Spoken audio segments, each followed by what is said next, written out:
Somewhere over the forests of southwest Washington state, on a stormy Thanksgiving Eve in 1971, a man in a business suit stepped out of the back of a commercial airliner at 10,000 feet. He had $200,000 strapped to his body. He had a parachute on his back. And below him, nothing but darkness, trees, and rain. After more than 50 years of FBI investigations, his identity, his whereabouts, and his motive remain unconfirmed. No one even knows for certain whether he survived the jump. It is the only unsolved hijacking case in the history of commercial aviation. His name, or at least the name the world gave him, was D.B. Cooper, and this is what we know. On November 24, 1971, the day before Thanksgiving, a nondescript man who appeared to be in his mid-40s and about 6 feet tall bought a $20 one-way ticket for Northwest Orient Airlines Flight 305 from Portland, Oregon to Seattle, Washington. He gave his name as Dan Cooper. It was fake. Shortly after takeoff, he opened his carry-on bag to reveal a jumble of wires and red sticks and demanded 4 parachutes and $200,000 in cash. He wasn't panicked. He wasn't frantic. Witnesses described him as calm, almost disturbingly so. He ordered a bourbon and soda. He smoked cigarettes. He chatted politely with the flight attendant he had just handed a bomb note to. The plane landed at Seattle-Tacoma International Airport, where authorities met his demands and evacuated most of the passengers. Then Cooper did something that told investigators everything and nothing at the same time. He ordered the pilot to fly south toward Mexico at a low altitude, no higher than 10,000 feet, no faster than 150 knots. Specific numbers, technical numbers, the kind of numbers a person only knows if they understand aircraft performance. Whoever Dan Cooper was, he had done his homework. Somewhere over southwest Washington, while the crew was in the cockpit, he lowered the plane's tail stairway and vanished into the rainy night. The crew felt a shift in the aircraft's pressure, a bump, then nothing.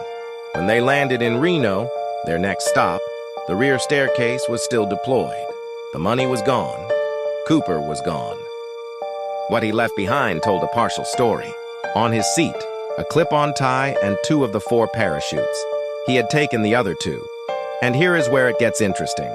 One of the parachutes he left behind was a training dummy chute, one that had been sewn shut and was non-functional. Cooper had unknowingly taken 1 working parachute and 1 dummy. If he jumped with the dummy, he didn't survive. If he somehow identified it and used only the working chute, he might have. He wore no protective clothing, a business suit, a raincoat, dress shoes. He jumped into freezing sleet over thickly wooded terrain with no helmet, no boots, no survival gear. The FBI's own assessment was blunt. The jump was almost certainly fatal. Almost. The FBI launched a massive investigation they called NORJAC, for Northwest Hijacking. They interviewed hundreds of people, tracked leads across the nation, and scoured the aircraft for evidence. By the 5-year anniversary, they had considered more than 800 suspects and eliminated all but 2 dozen. The tie Cooper left behind became one of the most analyzed pieces of fabric in criminal history. Investigators pulled DNA from it.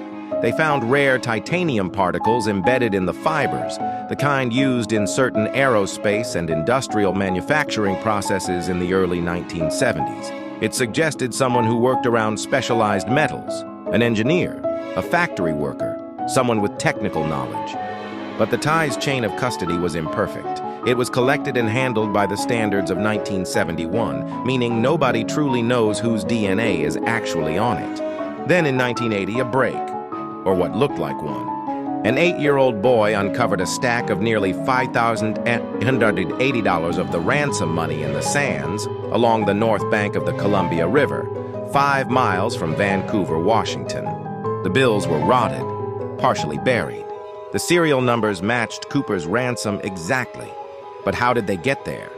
Had he buried them before he died? Had the money washed downstream over 9 years?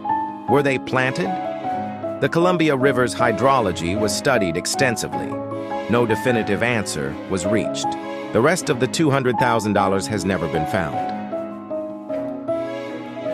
Over 5 decades, investigators have seriously pursued a long list of suspects.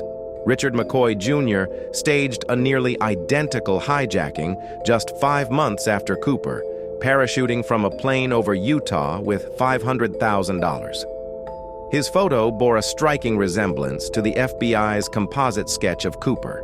He was later killed in a shootout with FBI agents after escaping from federal prison.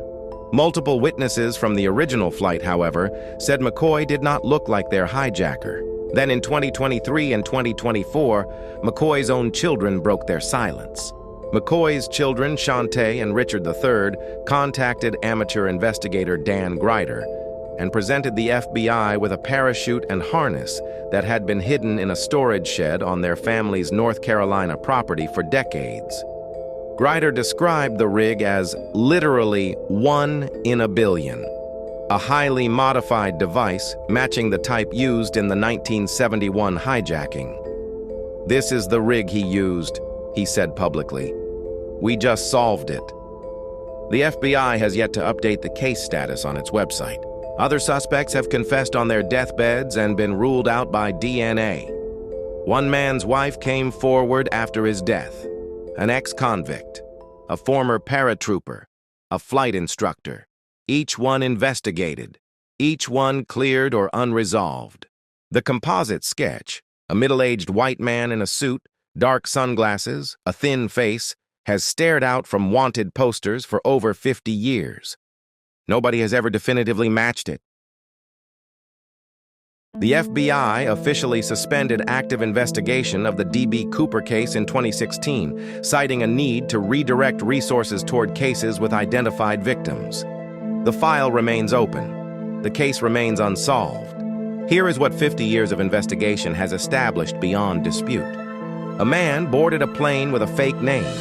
He extorted $200,000 from a government too afraid to call his bluff. He parachuted into a rainstorm over one of the most remote wilderness areas in America. He left behind a tie, 2 parachutes, and no fingerprints worth tracing.